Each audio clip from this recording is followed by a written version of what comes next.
እና ምን ይሰራል? ስለዚህ እኔም ብነካሽም ችግር የለውም። አባ ቁጭ በል ኤፍሬም ስርዓትን ያዝ። ምን ችግር አለው? ስርዓትን ያዝ። በጣም መስመርን እያለፈ ያለው ገባ አይደለ? የወደድኩት ወንድምህን እንጂ አንተን አይደለም። በመጀመሪያ ደረጃ እየመጣ ስለኔ መልክና ስለኔ ውበት ምናምን እንድትገልጽልኝ አልፈልግም። መሄድ ከሆነ ፍላጎትሽ አንዴ ጉንጭሽን ልሳምሽና ትሄጃለሽ። አንተ ያማል እንዴ? ያማል እንዴ? ለምን የምትገፍታተሪ? በስምሽ ችግር የለውም። ኤፍሬም ዞር በልኝ ወደዛ። ያማል አርፈህ ቁጭ በል። ክብርህን ጠብቀህ ቁጭ በል።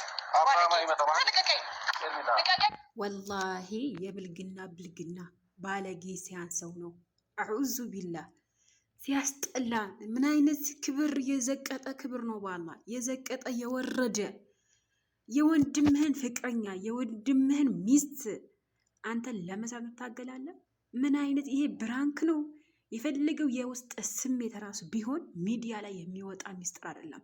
ሰላም ጤና ይስጥልኝ። በመላው ዓለም ለምትገኙ የኡሙ አይመን ቤተሰቦችና የሌይላ ግሮስ ቤተሰቦች እንዴት ናችሁ? ደህና ናችሁ? የሰላም ናችሁ? ሁሉ ማለት አልሐምዱሊላህ። የኤፍሬምና የኤፍሬም ልክ ማለፍ እጅግ በጣም የሚያስጠላ፣ እጅግ በጣም የወረደ፣ እጅግ በጣም የሰቀጠጠ ሲያስጠላ ሚዲያ ላይ መውጣት የሌለበት ሄርሜላ ጀግኒት፣ ሄርሜላ ራስሽን ማስከበር የምትችይ ወንድ ነሽ። ወንድ ማንም የማይለካሽ ማንም የማይነካሽ። ስለዛ ክብርህን ብትጠብቅና ክብሯን ጠብቃ የኖረችበት የወደደችው ወንድምህን አብርሃም ነው እንጂ አንተን አፍቅራ ወይም አንተን ወዳህ አይደለም። ይህን ያክል ሚዲያ ላይ መተ የምትሰግጠው ማለት ነው። ሰግጥ የሚለው ሙዚቃ ለአንተ ነበረ። ሀቂቃ ነው። እኔ በጣም ነው ያፈርኩት። በጣም የሚያሳፍር ተግባር፣ የሚያሳፍር ነገር ነው ይሄ። በጣም የሚያሳፍር ነገር ነው። ሀቂቃ ነው የምላችሁ። ነገ አንተ ይሄ ቪዲዮ አባትህ አንተ ይሄ ቪዲዮ ወይኔ ሰው ያየዋል፣ ህዝብ ያየዋል። ምን አይነት የወርደ እኔ እንጃ አልገባኝም ነገሮች። ይሄን ያክል ትወርዳለህ? ይሄን ያክል በሰው ደረጃ ይሄን ያክል ብር አይምሮህ ደፍነዋል? ይሄን ያክል በቃ እውነት ዝና ሲመጣ ራስ ይደፈናል እንዴ? ራስ ሲመጣ ዝና ይደፈናል ወይ? ጥያቄ፣ እስኪ ጥያቄ መልሱልኝ ውዶቼ። ዝና ሲመጣ ይሄን ያክል አይምሮ ይደፈናል እንዴ? አልገባኝም ነገራቶች። ይሄን ያክል መውረድ፣ ይሄን ያክል መዝቀጥ ምንድን ነው? ዋላ ውዶች ቤቱን ላይክ፣ ሼር፣ ሰብስክራይብ እያደረጋችሁ ለብዙ ሰው ተደራሽነት እንዲሆን ዩቲዩብ ሼር እንዲያደርገው ላይክ፣ ሼር፣ ሰብስክራይብ አድርጉ ማለት ነው። ሌላ ነገር እኔ ምንም ነገር አልላችሁ። ይሄን ያክል ኤፍሬም ኧረ እኔ ወላሂ መናገር ነው ያቃተኝ። አንተ ሊስማት እናንተ ሊስማት መጠጋቷ ራሱ ክብር። የሰው ልጅ እኮ አንዳንድ ጊዜ ክብር ይኖረዋል። ቢያንስ አጣላሃቸው፣ አለያያቸው አይደለ?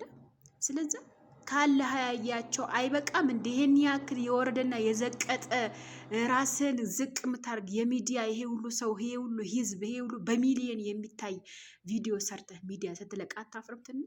ትንሽ ይሄ የራስን ስሜትን ይዘ ሲጀመር እኮ ከአብረሽ ጋር ያለያያቸው እኮ አንተ ነህ እንጂ ሩታ ምንም ነገር አላደረገችም። አንተ ሄርሜላ ለራስህ ስለፈለግካት ነው። እውነቱን ሀቃቆን እንጫወት።